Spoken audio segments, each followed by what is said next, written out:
Hi, welcome to Facebook Live with Veterinary Referral Center of Central Oregon.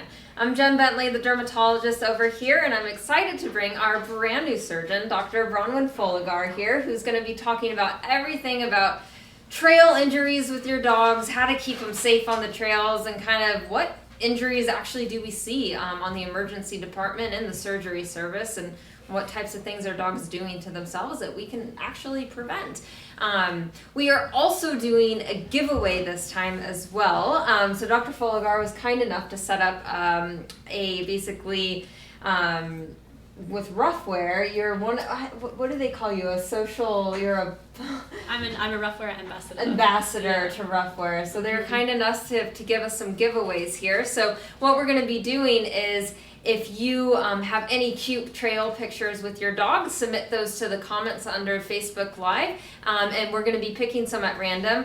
The cuter ones may have more of a chance of winning, but you'll be able to pick up your prize, which will be a water bottle here and a leash as well, and you'll be able to pick those up by noon on Friday at VRCCO.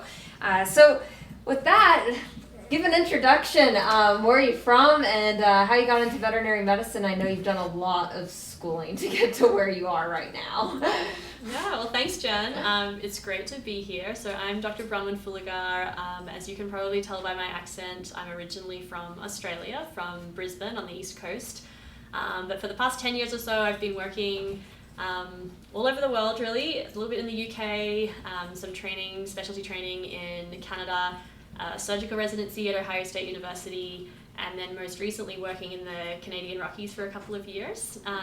But I'm really excited to now be living the mountain life here in Bend, Oregon. So I can't wait to meet you all and help you all to enjoy being on the trails with your dogs. So yeah, I picked this topic because I love mountain biking myself and trail running, and I thought maybe this could be helpful for everyone to be a little bit more safe and enjoy themselves with their dogs on the trails. Yeah, and there are so many active dogs here, so I think this is a great topic to go into. What do you think is like the most common injury you see on the trails with dogs? So I think the most common injury with mountain biking, certainly at the start of the season, there's probably two things. One of them is paw pad injuries. So dogs, their paw pads are sort of like the palms of our hands or the soles of our feet. They're covered in a thick, what we call keratinized layer of epithelium or skin surface, and that provides them usually with a padded and tough surface to run on. But at the start of the season, those paw pads need a little bit of time to adjust from being in their kind of warm winter duvet where they've been hiding out through onto the rough trails around here. And so if dogs kind of get a bit too excited too early in the season, they can damage the surface of their paw pads. And as bikers or as pet owners, we usually see that as our dog kind of lagging behind, maybe limping or holding up a paw. And so it's good to sort of check the undersides of your dog's feet and see if they've got any abrasions. And I think a photo just popped up on the screen of Yes. one of those kinds of injuries. Yeah. Yeah, and they can get pretty bad. I mean, completely just kind of coming off of the paw and pretty ulcerated there. Yeah, so I think the key thing is kind of early detection. So if you're able to catch them when they're not too bad, like the paw in the photo there, that's just kind of a surface or a superficial injury. And those kinds of injuries can heal almost by themselves, providing that your dog is not able to lick at their paws. So that means they have to wear an embarrassing cone or Elizabethan collar for a couple of weeks, and just keep your dog off the trails and keeping those sites clean. And usually that's all that's needed if it's a superficial injury. But if the deeper layers are affected, if there's bleeding or you can see the undersurface of the sort of flesh of the paw pad, then that's definitely an injury that needs to be taken into your veterinarian for assessment, and may need a bandage. Perfect. And you said there were two big ones that you see at the start of the season. What's the other one? Yeah, so the other one is less of an injury and more of a health concern, and that's heat stress or heat stroke. And I think we may have another session with the emergency department on that in more detail, but essentially the kind of big take-home message with both of those injuries is just allowing your dog time to acclimatize at the start of the season. So dogs take about 60 days to acclimatize to warm weather, and if at the start of the season you'll notice that just a short run in the hot weather might make your dog feel pretty puffed, and same with their paw pad. So just kind of starting the season don't get too excited. Go for a little short lap first with lots of water breaks. And just, pay attention to how your dog's coping with that before moving into the bigger rides later in the summer. Perfect. 60 days, that's a good number to know. Yeah, it's a long time, and they have some pretty neat physiologic adaptations during that 60-day period, and that's why you notice at the end of the summer, wow, my dog's able to do tons more now than they used to be back in the spring when it was not actually that hot. Right, so it may not be they're better at exercise, they're just more acclimated to the actual Exactly, weather. yeah. What are some of the more maybe scarier injuries that you see? Yeah, so scarier injuries, I think, bicycle riding or mountain biking is a high impact, fast moving sport, and suddenly we're dealing with, people flying along on two-wheeled machines, and so if a collision occurs, it can be quite serious. So, training your dog to run behind your bike and not cut corners can be really helpful.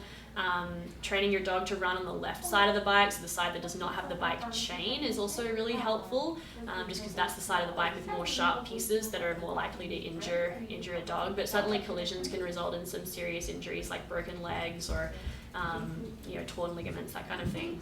Okay, perfect. Yeah, it's really good to be able to train your dog to be safe, and rather than just go out there and not. And things can definitely happen.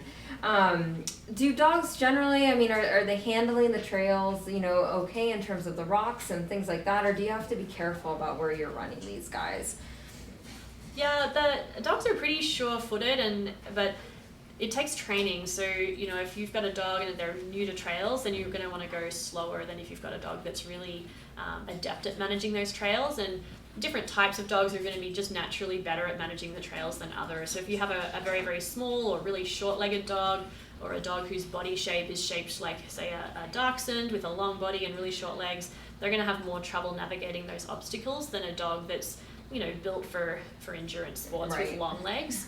And allowing your dogs a little bit of extra time to negotiate the obstacles at first, because if you take off on your bike really fast and your dog desperately wants to keep up, but they're misstepping because they're trying so hard, maybe you just need to just slow it down a little bit and allow them to find their feet. It's amazing too how much they can progress with their skills on the trails. I have seen some dachshunds do some pretty amazing things out there. With training. And what about puppies? Can you take puppies out? When is the right age? How much? Yeah, this is a question we get asked a lot, because of course there's lots of people at the moment with lovely new puppies who they're just dying to take out on the trails, and I think it's a question of moderation. I think the reason why there's a recommendation not to take your young puppy out on a strenuous running or biking adventure of any kind is because their bones and joints are still developing, and so bones grow by expanding the bone at the ends. Either end there's a growth plate or a physis, and that part of the bone is rapidly expanding, and it's not as strong as the rest of the bone. And so if a injury or a break occurs in a puppy, it's more likely to happen at that weaker point where the bone's growing. And those kinds of breaks can potentially lead to some pretty serious limb deformity or growth abnormalities if they break. And so we're trying to avoid that for starters. The other thing that we're mindful of is that young puppies have really soft developing cartilage in their joints, and so if we're putting them through really high impact activity, then that can cause that cartilage potentially to crack or to cause some joint issues later in life. And so really, before doing high impact strenuous activity, we'll want to wait until your dog is nearly at what's called skeletal maturity. Perfect. And I hear we have a question. We have two questions. We have one question from Taylor, who is asking if eye injuries are common out on the trails. I'm planning on training my dog and thought about doggles. Yeah, or rec specs, I think is the other one that is really good. So yeah, definitely eye injuries. I think the common ones that we see are conjunctivitis from just getting a whole bunch of dust in the eyes, and here in Bend the trails are really dusty, so that can cause irritation to the eyes and is just uncomfortable. Although it's easily treatable a lot of the time, it's good to prevent. The other thing is sticks or pieces of grass getting stuck in the eyes, and so yeah, if your dog's going to be tailing your mountain bike in the dust, I think some sort of eye protection is a really good idea. And then McKenna would like to know what's the longest trail ride you've personally taken your dog on.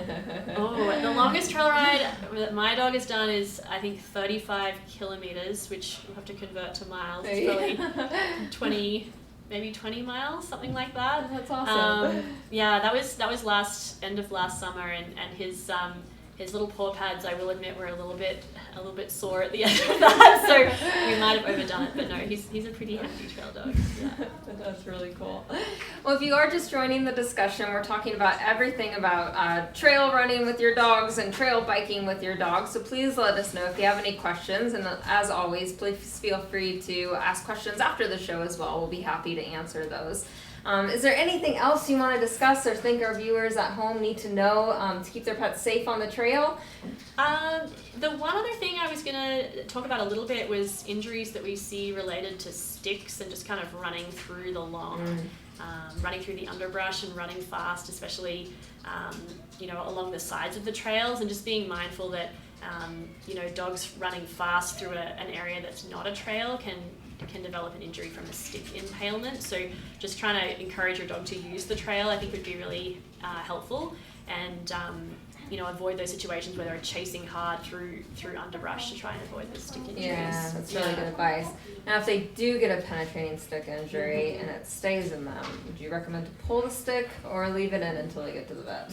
Yeah, tempting as it is to pull out a stick. So this would be, an example would be a dog running fast, and they come into a stick and it might sort of penetrate their body near their shoulder or somewhere on their chest.